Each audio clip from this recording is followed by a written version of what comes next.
Então, quanto mais a gente entende do funcionamento, mais a gente busca as soluções adequadas, né? Então, assim, o que que é adequado? Não existe certo e errado, não existe. Existe o seu experimentar e o experimentar do filho de vocês. Existe o que você vai entender mais daquele movimento. E aí vamos trazer uma coisa importante aqui. Gente, uma criança em crise, um adolescente em crise, um adulto em crise, para quem não sabe, não conhece, é assustador, é desesperador. Você vê uma criança se batendo, você faz o quê com ela? A primeira coisa é, você vai protegê-la dela mesma, ok? Sabendo disso, que ela está com sobrecarga, primeira coisa que a sua mente precisa começar a pensar é o que está sendo estímulo. Aí, às vezes, não, mas não tem barulho aqui. Não tem barulho que você escuta. E, às vezes, gente, não é barulho. Não é barulho. Mais do que barulho, se tem um troço que me... coisa... É a vibração que a gente sente no corpo. No corpo. Aquele chiado que está acontecendo lá longe do pessoal conversando, vai entrando no ouvido e eu vou sentindo uma vibração no meu peito que vai para o meu estômago, sobe um troço aqui assim, ó, principalmente com motor de coisas. Tá? Então, é uma reação física, ok? Começou com crise, primeira coisa que o raciocínio é, o que está sendo ativador? Tira a criança do ambiente. É sobrecarga. Ela não está fazendo aquilo de graça. É óbvio. Tem uma sobrecarga. Outra coisa, essa sobrecarga pode não ser por estímulo externo. Essa sobrecarga pode ser por estímulo interno. Tem crianças, tem adultos, tem autistas que são hipersensíveis na interocepção. É o meu caso. Interocepção é você ter registros das suas vísceras, das suas reações, das suas sensações corporais internas. Então, por exemplo, fome.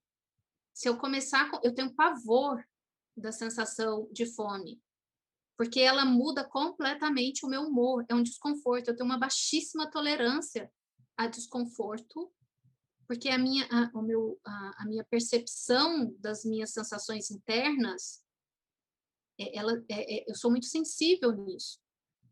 Então, antes de começar um ardor de cistite, de infecção urinária, eu já senti que a minha bexiga inchou. Eu falei, mas como assim, Gabriela? Vai ter cistite. Eu sinto os meus órgãos internos com muita sensibilidade. E isso me gera sobrecarga. E na sobrecarga, você não modula seu comportamento, você não modula a sua voz no ritmo de falar com quem você está falando, o que quer que seja, né? Então, se a criança está se autoagredindo, é proteger a criança e pensar o que está nesse ambiente que está agitando essa criança, né? Protege a criança dela não se bater e vai ensinando para ela, principalmente. Claro que com crianças pequenas, gente, isso é muito mais difícil, né? Mas quanto antes a criança aprender o que é gatilho, ela consegue te falar. Então, ela não vai saber nomear para você, porque ela ainda não tem recurso, né? Ela não tem conteúdo para nomear. Então, você vai dando opções para ela nomear e ela vai associando. Criança aprende isso naturalmente. Imagina a gente conduzindo isso para ela aprender a conhecer o perfil sensorial dela, aprender a conhecer o que é desconfortável para ela e ela sinalizar. Quanto antes a criança aprender isso, mais vocês vão conseguir buscar recursos para ela. Vamos para as técnicas agora, então, né? Uma técnica muito eficiente. Se uma crise nervosa, uma crise de ativação por sobrecarga sensorial, cognitiva, emocional ou social, a gente não tem só crise sensorial, a gente tem crise por sobrecarga social, por sobrecarga cognitiva, por sobrecarga emocional. Não é só o sensorial, ok? Se eu me percebo, eu ensino isso para os meus pacientes, a gente tem que ir descobrindo os indicadores, os primeiros sinais que eu estou começando a escalonar, que se eu não cuidar disso agora, pequenininho, vai ficar grandão. Aí, quando ficar grandão, eu falo que é terapia da aceitação e do acolhimento, né? Aí vai... Mas que lá a gente também pode fazer técnicas para ajudar a criança a se regular, ou até a gente mesmo. Gente, isso, tudo que eu estou falando aqui não é só para o autista, não. Quem não é autista também vai tendo as suas sobrecargas. O que acontece no autismo é que a manifestação na gente desorganiza, né? De uma forma muito disfuncional aí, que a gente, né, perde as estribeiras aí com as coisas. Mas todo mundo aqui tem as suas sobrecargas. Então, antes de você chegar no grandão, você perceber, você já faz uma técnica de regulação. Uma técnica que é muito interessante para usar com as crianças, adolescentes, quando eles estão em crise, é o estímulo bilateral. Eu falei deles, não sei se eu falei deles para vocês da outra vez, ok? O estímulo bilateral é eu estimular bilateralmente partes do corpo. Então, vamos pensar nessa criança que quando está em crise se bate. Ela não se bate à toa. Quando uma forma, inclusive a razão do estímulo bilateral, é buscar limitação do corpo, ok? Isso acalma, propriocepção. Você dá limite para o corpo. Você dá limite para o corpo assim, você dá uma informação para o seu cérebro da delimitação do seu espaço, da sua fronteira. Porque quando a gente, às vezes, tem uma sobrecarga sensorial, a gente tem um processo de dissociação, e você se desconecta, e aquilo, às vezes, a sensação que a gente está flutuando ou desconectado do ambiente, e é assustador. Então, a gente chama isso de aterramento. Na terapia, a gente faz isso durante um processamento de trauma, a pessoa está lá, né, com a sensação toda. O que o terapeuta faz de forma muito gentil? Coloca os pés em cima dos pés do paciente e fica fazendo uma pequena pressão nos pés do paciente, sinalizando para o corpo aterramento. Você está aí na sua vivência, elaborando toda essa emoção, mas eu estou aqui com você. Aterramento. Outra coisa que a gente faz, às vezes, é colocar o pezinho de areia no pé do paciente ou uma almofada no colo, sinalizando aterramento. O corpo é o aterramento. Então, a criança lá, se ela está se batendo, é uma autorregulação, só que é uma autorregulação disfuncional. Você pode direcionar a mão da criança para que ela bata bilateralmente na perninha dela ou na lateral da coxa, ou você bate nas costas dela de forma bilateralmente, de forma suave também, ou se a criança precisar de estímulos mais intensos. Por que bilateral? Porque o nosso cérebro, ele cruza a informação. O lado direito do cérebro comanda o esquerdo e o esquerdo o direito, ok? E aí, a gente tem, cadê? Esse negocinho aqui, essa voltinha, aqui dá para ver melhor. Essa voltinha aqui, que chama corpo caloso. O corpo caloso são fibras que ligam o lado direito ao lado esquerdo do cérebro. Essa parte aqui, entre os dois hemisférios, lado direito e esquerdo, aqui é separado. Eles não se comunicam através das membranas. O lado direito e o lado esquerdo do cérebro se comunicam através do corpo caloso.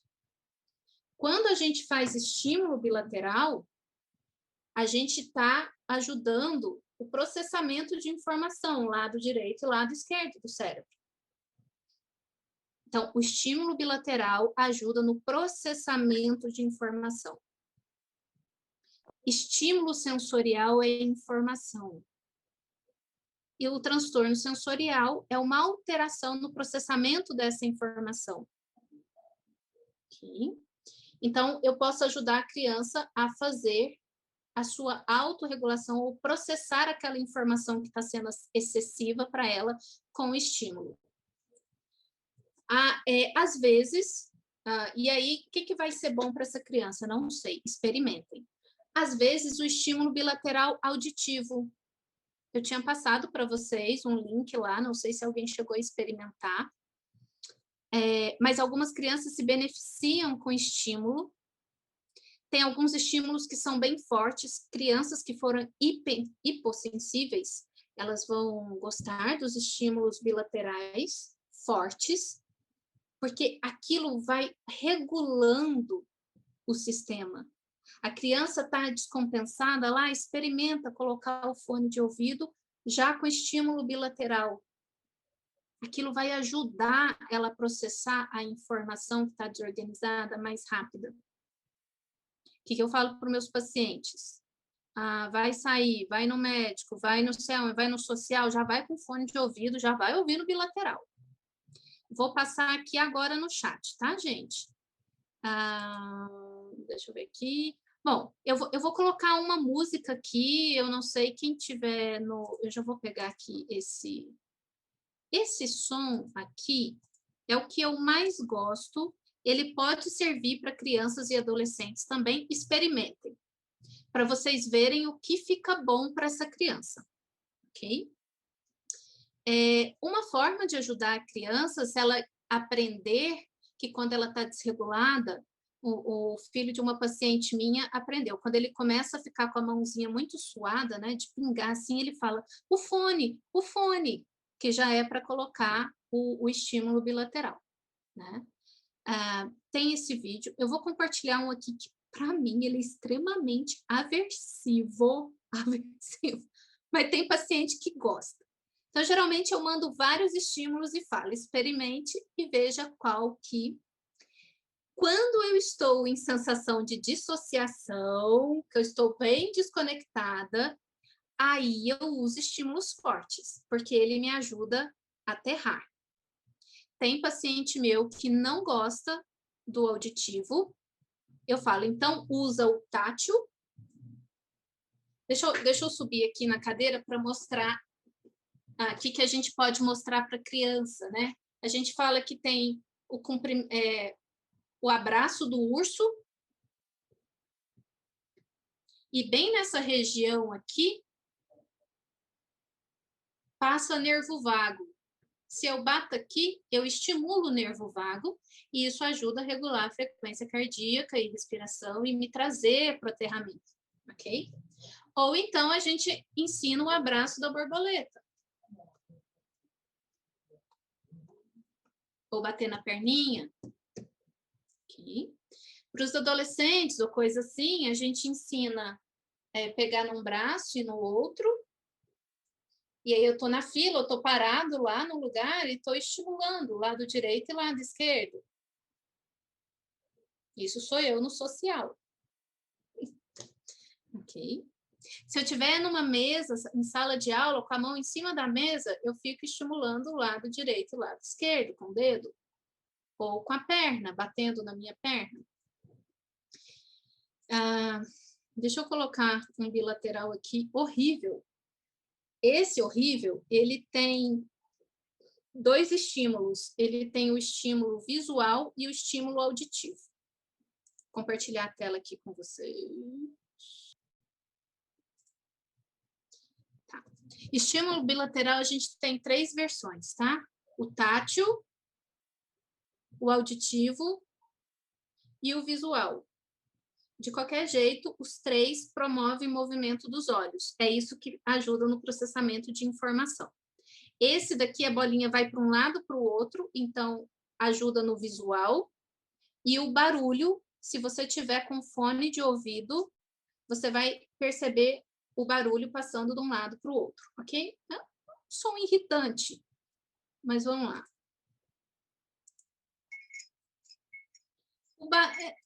Quando eu estou menos sensível, mais irritada, esse barulhinho até me ajuda. Eu não gosto da imagem. A imagem me deixa tonta. e aí eu vou para o visual. Tem um visual que é muito... Opa, tem um visual que eu gosto. Deixa eu ver se eu compartilho aqui com vocês. Esse daqui. Eu tiro a música, porque a música dele é uma música que é um som alto. Aqui esse estímulo eu acho ele muito convidativo e agradável. A ideia é você seguir, deixa ele processar. É você seguir a bolinha. Esse estímulo, ele é uma técnica, na verdade, de uma abordagem que chama EMDR, que vem de eye movement, né? É movimento dos olhos, reprocessamento e reprogramação, dessensibilização e reprogramação de memória pelo movimento dos olhos, né? Então, enfim, esse estímulo aqui é um estímulo visual. Então, a gente tem estímulo visual, auditivo e tátil. O tátil é o mais fácil da gente ensinar. O auditivo sempre tenha um fone de ouvido, ok? Gente, alguém gostaria de perguntar alguma coisa? Esse link que eu passei aí para vocês do YouTube, que tem a música que eu gosto, com estímulo bilateral, tem que ser com fone de ouvido.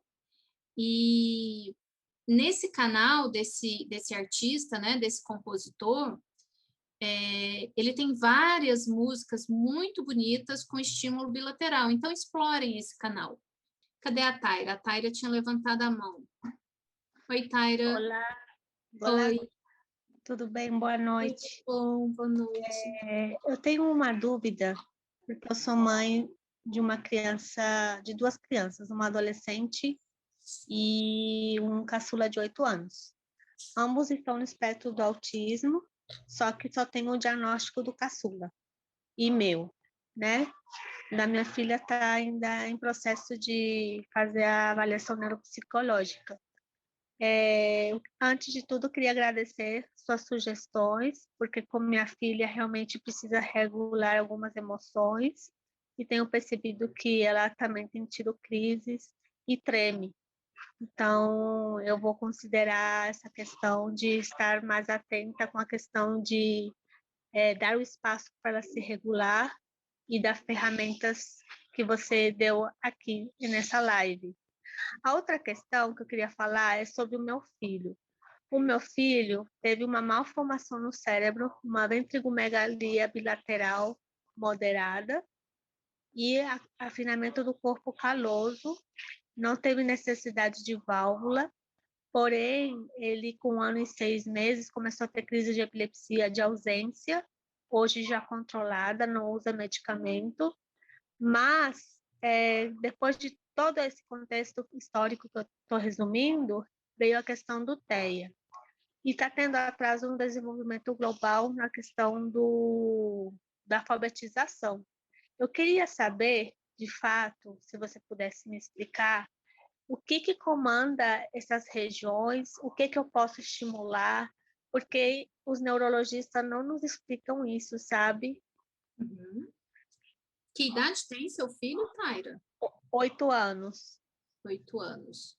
Tá. O que ele já aprendeu na escola, assim, o básico, né? De leitura, escrita, ele já desenvolveu? Qual que está sendo? Ele lê palavras simples. As Ele... complexas ainda estão em processo. Tá. Então, assim, eu não sei exatamente qual é o processo dele, né? Das regiões que podem ou não estar afetadas, mas a aprendizagem é uma coisa complexa, né? Todas as áreas estão associadas. Quando você aprende uma palavra, se eu vejo aqui o nome da Renata, eu aprendi a associar essa figuração com um conceito, então isso envolve a área posterior, que processa a imagem, com a área esquerda da linguagem, né? Tem muita a questão sensorial, né, do som em si, então é tudo muito complexo. Então, a sensação que eu fico, principalmente, assim, com as crianças, e pensando na minha infância, que eu tive muitas dificuldades de aprendizagem, né, o que eu gostaria era de, se eu voltasse no passado, era que o adulto ficasse curioso para descobrir qual é a minha melhor forma de aprendizagem, o que me ensina a aprender, não no ritmo que ele gostaria que eu aprendesse, mas como eu aprendo, qual é o meu ritmo, quanto de repetição eu precisaria para aprender, e que cada esforço que eu tivesse, que aquele esforço fosse reconhecido, mesmo que eu não tivesse chegado na expectativa dele do que ele queria que eu aprendesse. Se ele quisesse que eu aprendesse palavras compostas, e tudo que eu consegui foi aprender palavras simples. Eu gostaria que ele tivesse visto o meu esforço de ter aprendido aquilo ali e de ver como foi que eu consegui aprender aquilo. Quais foram os estímulos, quais foram os recursos que me ajudaram a processar aquela informação? Foi visual, foi auditiva, foi sensorial? O que foi? E o que me Eu ajudou a aprender? acredito que o visual está contribuindo muito, Sim, sabe? Eu sim. também tive dificuldade de aprendizado, eu repeti ano. Uhum, Eu nasci TEA, não sabia, vim me diagnosticar recentemente, ó, há quase 2 meses, né? Já vou fazer quase 40 anos. uhum. E assim, ele me lembra muito a mim quando eu era pequena. Então eu Nossa, tento estimular ele de maneira respeituosa, respeitando o tempo dele, mas também desafiando ele sim, sim, tentar, né? perfeito. A Então, por minha exemplo, preocupação é a escola, né, eu vou fazer uma consideração sobre a escola, tá? Então, por exemplo, quando vocês me veem pegando um cérebro desse, esse é o tipo de coisa que eu invisto para mim, porque é a forma como eu aprendo. Pegando, vendo, tem que ser colorido, eu aprendo é com imagens, eu não aprendo lendo. Você vai me dar um texto para ler de um texto super simples, fulano foi na compra, trouxe isso, isso, isso. O que você leu, Gabriela? Não sei. Vou aproveitar de 30% a 20% para eu entender aquele texto, eu vou ter que desenhar o texto, eu vou ter que fazer mapa mental, eu vou ter que construir um conceito visual na minha cabeça. Só que eu só fui aprender isso na faculdade, né? E elaborei isso só depois que eu já tinha passado num concurso, aos 30 anos. Então, hoje, eu sei que eu aprendo o que eu quiser, mas eu não vou aprender no tempo das outras pessoas, eu vou aprender no meu tempo. E uma coisa muito interessante dos pais estarem alertas, não significa que seu filho não está aprendendo se ele ainda não expressa o que você gostaria. Ele está armazenando, ele está processando, ele está construindo. Um dia, quando você menos esperar, ele vai mostrar o comportamento ou o conhecimento que você gostaria.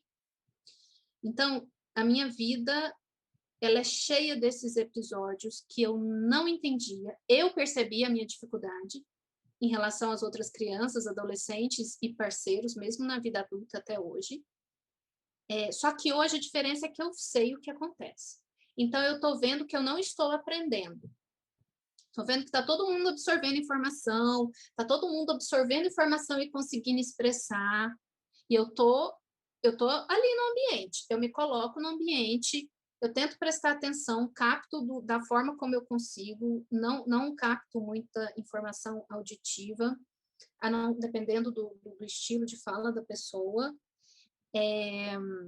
Aí depois eu vou chegar, vou buscar as minhas imagens, desenho, enfim, então demora a aprender. E eu sou da prática, eu tenho que fazer coisas, eu aprendo de forma sensorial, menos verbal. Não me vem com informação verbal escrita. Então, se você me ensina uma técnica nova, eu vi a imagem, eu vou fazer. Eu não vou aprender sobre a técnica lendo, eu vou fazer. E aí, de repente, passou-se o tempo, os meus colegas que verbalizavam, chegam para me perguntar coisas e tirar dúvidas de como faz. Aí eu fico assim, como assim? Eu falo que eu aprendo de forma quântica, não me pergunte como aquele aprendizado entrou, eu só sei que eu sei fazer, mas não me fala para te explicar, como é isso? Porque se eu for te explicar, vou parecer uma criança do primário tentando te explicar um troço que eu não sei. E aí eu tinha a sensação de que eu não sabia, mas por que que aquelas pessoas estavam me perguntando? Eu tinha elas em tão alta conta de conhecimento, como elas podem estar me procurando para ensinar uma coisa para elas? Porque eu sou executora, me dá um passo a passo. Eu vou falar para vocês como eu aprendi. Cara, lembrando essas coisas me emocionam, porque eu fico pensando como teria sido diferente se isso tivesse sido visto lá na infância. Eu estava estudando já para o concurso da Marinha, tinha que fazer redação, e eu nunca consegui me expressar muito bem pela escrita, organizar as ideias, né? E aí eu comecei a fazer um cursinho só de redação. A professora percebeu a minha dificuldade e falou: Gabriela, você não quer vir aqui sozinha, tal? Vou te mostrar, vou te ensinar umas coisas. Cara, que mulher sensível. Que mulher sensível. E aí ela falou, gente, ela me deu uma receita de bolo para expressar meus pensamentos. E que hoje reverbera na minha fala. Então, ela via que eu tinha uma complexidade de informação na minha cabeça. E é assim, ó, gente, eu vejo imagens. Se você me pergunta uma coisa, eu tenho a resposta quântica na minha cabeça. É um universo, é uma imagem toda formada. Agora, como é que eu explico essa complexidade toda para você transformar isso de forma linear no negócio? Isso é muito complicado. E aí, o que ela me ensinou a fazer? Gabriela, você tem que pegar seus pensamentos. Gente, ela desenhou para mim. Eu passei na Marinha com 30 anos. Eu estava com 27 anos. Que eu aprendi a me expressar verbalmente e escrever. Você tem que responder as seguintes perguntas sobre o que eu vou falar, por que isso acontece, dá uns 2, 3 porquês, e quais as consequências de cada porquê. Aí depois você conclui. Gente, ela me deu um norte, passo a passo de execução. O cérebro autista é um grande executor. E hoje eu uso isso na minha fala, na minha escrita. Hoje eu consigo, o que eu for fazer, hoje eu não paro para pensar isso. O meu cérebro, depois que ele aprende um padrão, flui. E esse é o padrão de aprendizado do autista. O cérebro autista, ele é especialista em identificar padrões e detalhes. E o salto quântico que eu aprendi, que então acontece comigo, eu estou me debatendo com aquele monte de informação, até que um dia alguma coisa faz sentido e eu entendo todo o padrão. Pá! Pronto. Aquilo que eu estava me debatendo. Por que ninguém falou isso antes, então? Era aquilo que faltava para eu criar um padrão. E assim é o meu cérebro, um grande executor, mas eu preciso achar o padrão. E às vezes, para achar o padrão, vai demorar. Então, se uma criança gosta de alguma coisa repetitiva, pode parar e pensar que padrão que ela está ali. Se eu gosto de uma música, eu não gosto daquela música à toa, tem algum negócio ali que me chama a atenção. Um timbre de voz, tem algum padrão, tem algum negócio. Porque esse cérebro autista, ele se organiza dessa forma. Né? E, enfim. Então, Taira, a coisa é olhar o seu filho na condição dele, num cérebro que vai ter dificuldades para processar, integrar informações. E aí eu não sei se vocês já ouviram, num outro momento eu posso conversar isso com vocês sobre o neurofeedback. É uma técnica extremamente útil para ajudar a regular o cérebro, ajudar a melhorar as sinapses, modular o humor, sono, estereotipia. Vocês não vão ouvir médico recomendar neurofeedback, porque médico não estuda. Eles ficam bitolados. Desculpe se tiver médico aqui, mas infelizmente a medicina é uma profissão extremamente tradicionalista e se não for fármacos, não sabe muito o que se faz. E médico também não conhece muito outras terapias, né? Eu só peço que não faça o desfavor de falar de algo que não sabe. No mínimo, fala para o paciente, olha, não sei, não conheço, mas se você for atrás e tiver um bom resultado, venha me falar. Né? Pois é, gente. A Paula falando, meu filho fez neurofeedback, gostei. O neurofeedback não é um milagre, né? Mas só dele ajudar a modular o cérebro e tirar o cérebro dessa criança de uma hiperativação, e é isso que eu quero falar das escolas, esse cérebro já se torna mais propício para o aprendizado. A Paula tinha falado, sem dúvida, meu filho aprendeu muito, mas não consegue expressar. Um dia roda a chave no cérebro e solta tudo que armazenou. Eu acho o máximo isso. Nossa, estou me vendo na Gabriela. A Ângela. Eu aprendo só que me pede para esse... É um negócio, né? Isso, gente. Outro dia a gente pode marcar uma outra reunião e eu falar do neurofeedback para vocês, mostrarem como é o mapeamento.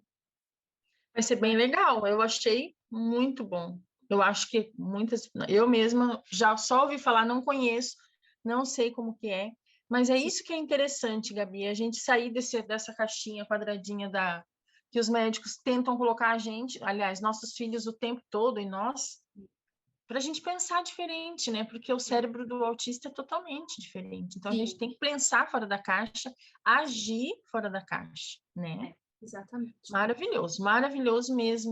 Não percam a oportunidade de experienciar o filho de vocês e aprender com eles. Eles vão contar para vocês, né? O ambiente escolar é extremamente hostil, gera um nível de estresse altíssimo e aprendizagem com estresse não funciona.